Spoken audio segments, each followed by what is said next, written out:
Perkenalkan, nama saya Anselmus Soter dari kelas A3 Pagi Manajemen. Di sini saya ingin meringkas bab 5, manajemen krisis.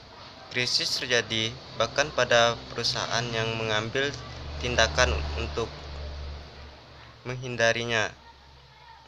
Tindakan alam dan peristiwa acak terjadi. Kebanyakan krisis yang melibatkan bisnis, bagaimanapun, memiliki tingkat keterlibatan manusia dan setidaknya kemungkinan bahwa perusahaan bertanggung jawab atas krisis yang terjadi.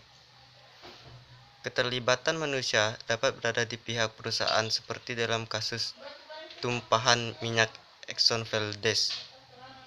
Penjahat di luar perusahaan seperti dalam kasus Tylenol yang dicampur dengan cyanida, atau orang yang tidak bersalah dalam kasus pasien yang mengalami efek samping dari resep obat krisis membutuhkan perhatian segera dan dapat memiliki efek jangka panjang pada mereka dan reputasi perusahaan krisis.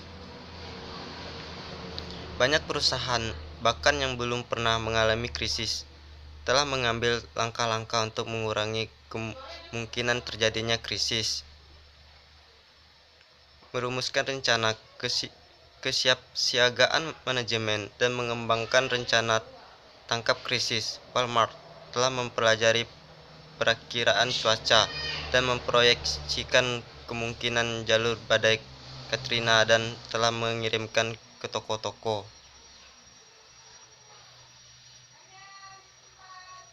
Sifat dan penyebab krisis. Krisis adalah situasi di mana kerugian terhadap orang atau properti telah terjadi atau akan segera terjadi. Krisis biasanya tidak terduga, dapat meningkat dengan cepat, dan dapat merusak kinerja operasi perusahaan.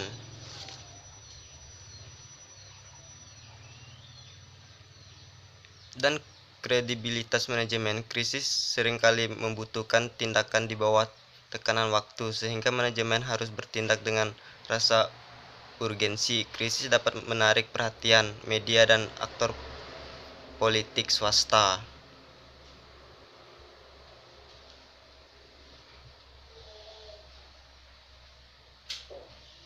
Reputasi kualitas perusahaan. Namun pada akhir tahun 2000-an, masalah kualitas berkembang di beberapa pabrik Johnson dan perusahaan menghadapi krisis baru dijelaskan dalam kasus bab Johnson.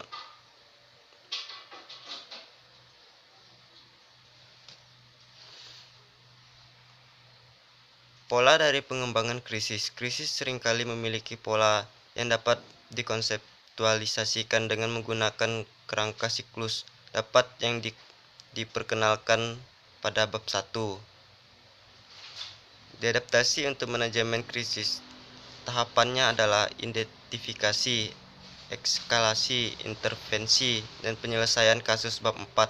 Selgram, Peck, dan Brand Spark memberikan kesempatan untuk mengidentifikasi terhadap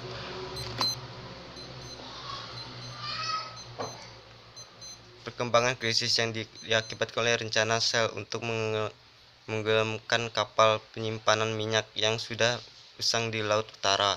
Tahap pertama dalam siklus hidup krisis adalah identifikasi. Krisis dapat diakibatkan dari satu peristiwa atau dari serangkaian perkembangan sering waktu. Krisis subprime mortgage tahun 2018 adalah akibat dari hipotek berisiko rumah yang diterbitkan selama beberapa tahun.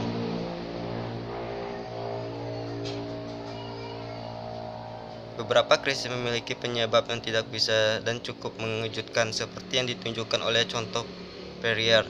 Air mineral Perrier dan benzene Perrier diproduksi oleh Schwarzkopf SA of France adalah campuran mata air alami dan gas yang diperoleh dari sumur di dekat sumber di Vergennes. Gas dari sumur pada dasarnya adalah karbon dioksida, tetapi mengandung sejumlah unsur lain termasuk benzene dan hidrogen sulfida. Benzene diduga merupakan karsinogen dan hidrogen gas yang berbau seperti telur busuk. Tahap kedua adalah eskalasi. Beberapa krisis meledak sebagai akibat dari pemberitaan media, tindakan pemerintah atau tindakan perusahaan. Dalam beberapa kasus seperti Exxon Valdez, krisis diperparah oleh tindakan perusahaan, dan dalam kasus lain, respon perusahaan dengan cepat menyelesaikan masalah seperti dalam kasus keracunan Tylenol. Faktor penting yang mempengaruhi perkembangan fase publik dari sebuah krisis adalah liputan media. Seringkali liputan media dimulai sebelum perusahaan dapat bertindak, dan karenanya perusahaan dipaksa menjadi mode kreatif. Khususnya dalam situasi kreatif, komunikasi dengan pemangku kepentingan publik dan pemerintah melalui media menjadi sangat penting untuk menghadapi krisis.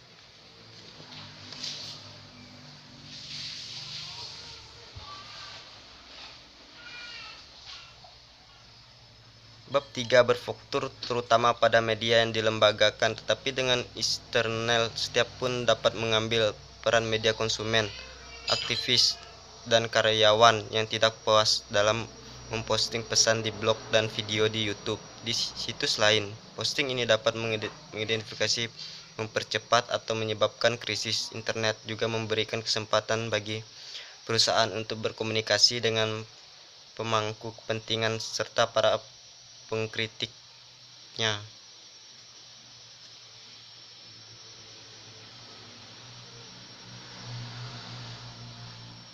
FBI menangkap beberapa orang yang melaporkan menemukan benda-benda dalam kaleng. Polisi setempat menangkap beberapa orang lainnya, dan beberapa lainnya menarik kembali klaim mereka. Beberapa dari mereka yang ditangkap tampaknya berharap memeras penyelesaian tunai dari POSCO.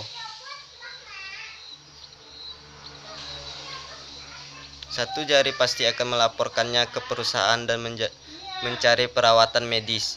Namun demikian, penjualan di restoran Wendy turun akibat insiden dan liputan media. Polisi dan media berita lokal mulai menyelidiki insiden tersebut.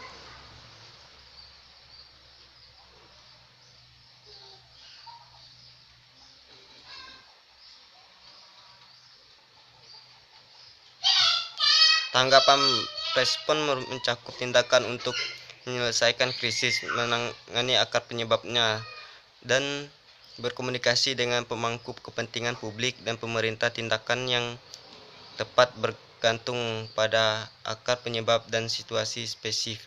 Dalam krisis Tylenol, perhatian utamanya adalah apakah botol tambahan dengan kapsul yang mengandung cyanida dapat berada di rak pengecer atau di lemari obat konsumen. Dengan panduan kami, jelas bahwa Johnson & Johnson harus menarik kembali Tylenol, tetapi apakah Rexenol terbatas pada area Chicago tidak jelas. Satu-satunya cara untuk memastikan kehilangan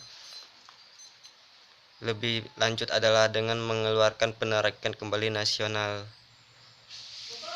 Sekian ringkasan dari saya ucapkan terima kasih.